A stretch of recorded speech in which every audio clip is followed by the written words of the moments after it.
Ça, je ne l'accepte pas. On va pas perdre tous nos cadres quand même, hein. Ça serait bien qu'on en garde. Amin Harit pourrait quitter l'Olympique de Marseille d'ici la fin du mercato. Amin Harit pourrait s'engager et retrouver un de ses anciens coéquipiers, Vitinha. Amin Harit pourrait s'engager pour un prêt avec option d'achat chez le club italien, tout comme Vitinha a pu le faire quand il était à l'OM et qu'il a été prêté avec option d'achat au Renoa. Il a quitté le Renoa à la fin de son prêt pour revenir à Marseille, qu'il a renvoyé à son employeur et qu'il a renvoyé en transfert définitif chez le club italien. L'OM, pour moi, est en train de refaire la même chose similaire avec Amin Harit. Et ça, c'est inadmissible. On est en train de perdre tous nos cadres quand même. On perd Paolo Lopez, on perd Mbemba, on perd Gigot, on perd Veretout, on aurait pu perdre Kondogbia, on perd Aubameyang, on perd Ndiaye, on perd déjà 7 joueurs sur la grande partie de l'effectif. Encore certains, ok, ils devraient partir pour relancer leur carrière, partir où ils peuvent se trouver le mieux pour la suite de leur carrière. Et peut-être, oui, il y a des petits joueurs que je suis un petit peu d'accord de changer, malgré tout ce qu'ils ont pu amener à l'OM, pour qu'on puisse se renforcer et changer un petit peu d'épisode. Paolo Lopez, malgré tout ce que j'ai dit avant, quand je comprenais pas comment l'OM le gérait et que j'aurais aimé qu'il reste, ok, il s'en va, on doit l'accepter, il faut qu'on change un petit peu, on a nos nouveaux gardiens, ok.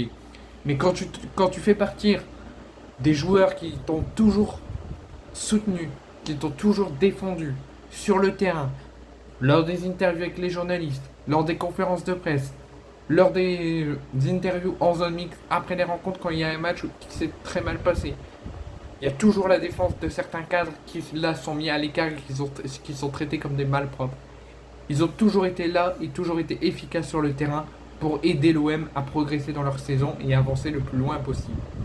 Et quand c'est pas sur le terrain, quand ils sont blessés, suspendus ou qu'ils sont là mais qu'ils jouent pas, ils sont toujours là pour défendre les coéquipiers, défendre le club et donner de la bonne image du club en interview ou en conférence de presse.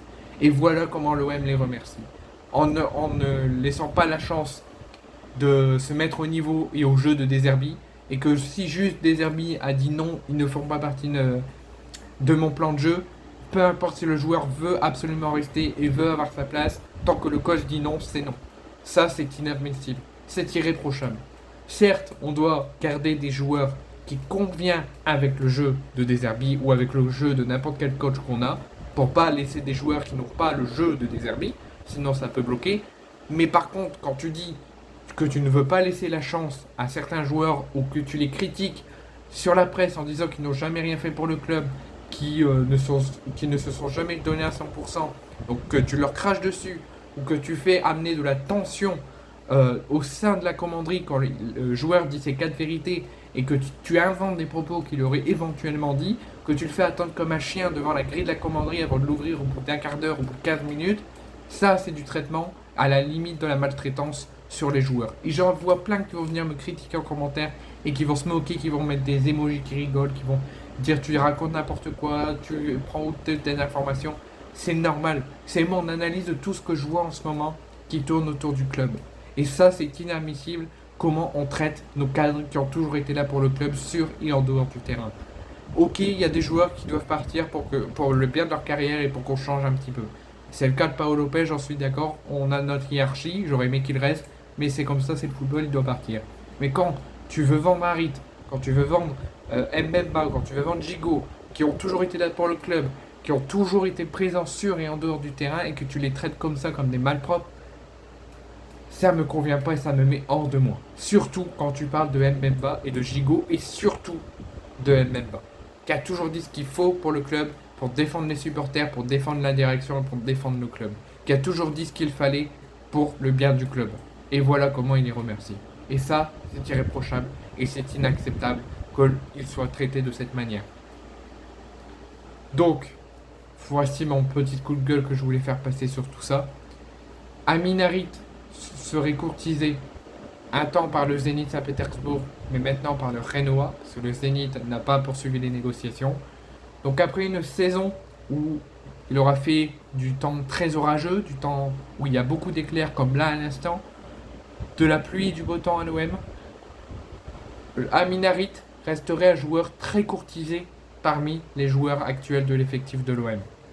Outre le Zénith qui a été déjà intéressé mais qui a vite abandonné, le Renoa s'est aussi manifesté et possiblement, selon les journalistes qui tournent autour du club, discuterait même avec les dirigeants de l'OM, en vue d'une arrivée dès cet été pour un prêt avec option d'achat, comme l'OM a pu négocier pour Vitinha. Donc l'OM version Deserbi poursuit son mode ménage, poursuit son mode remodelage. Hormis des gros départs contestables et des gros choix et des grosses décisions faites par le club au niveau des départs qui sont fortement contestables, au niveau des arrivées c'est plutôt correct, c'est plutôt satisfaisant et j'en suis très fier. Avec l'arrivée de Mason Greenwood, de Holberg, de Brassier, de Koné, de Cornelius, de Jeffrey Delange ou encore de Valentin Carboni, ou encore de Geronimo Rulli, et potentiellement de Rowe, l'attaquant de Norwich, ou et encore d'autres qui devraient arriver. Au niveau du mercato d'arrivée, j'en suis très fier. L'OM construit bien son équipe et l'OM achète de très bons joueurs qui peuvent faire du bien à l'OM. Mais le club phocéen aussi discute de dossiers en parallèle, a officialisé celui du champion du monde argentin Geronimo Rulli, pourrait aussi s'attacher peut-être les services d'Eli Wahi, mais ça c'est très très loin d'en être fait. Peut-être Kylian Sedilla qui est récemment vice-champion olympique avec l'équipe de France, avec la médaille d'argent. Jonathan Rowe, voilà. Jonathan Rowe force aussi son départ de Norwich pour venir à Marseille. Donc l'OM est sur tous les échelons et tous les niveaux aux côtés des arrivées, j'en suis très fier. L'OM gère très bien son mercato au niveau arrivée. Au niveau départ, Samuel Gigot, Chancel Mbemba, Veretout et Pau Lopez sont toujours dans les indésirables, sont toujours invités à partir. Jordan Amavi et Pape Gueye se sont envolés vers d'autres yeux gratuitement, tandis que Klose, Aubameyang, Sarr, Vitinha et Ndiaye sont eux déjà partis.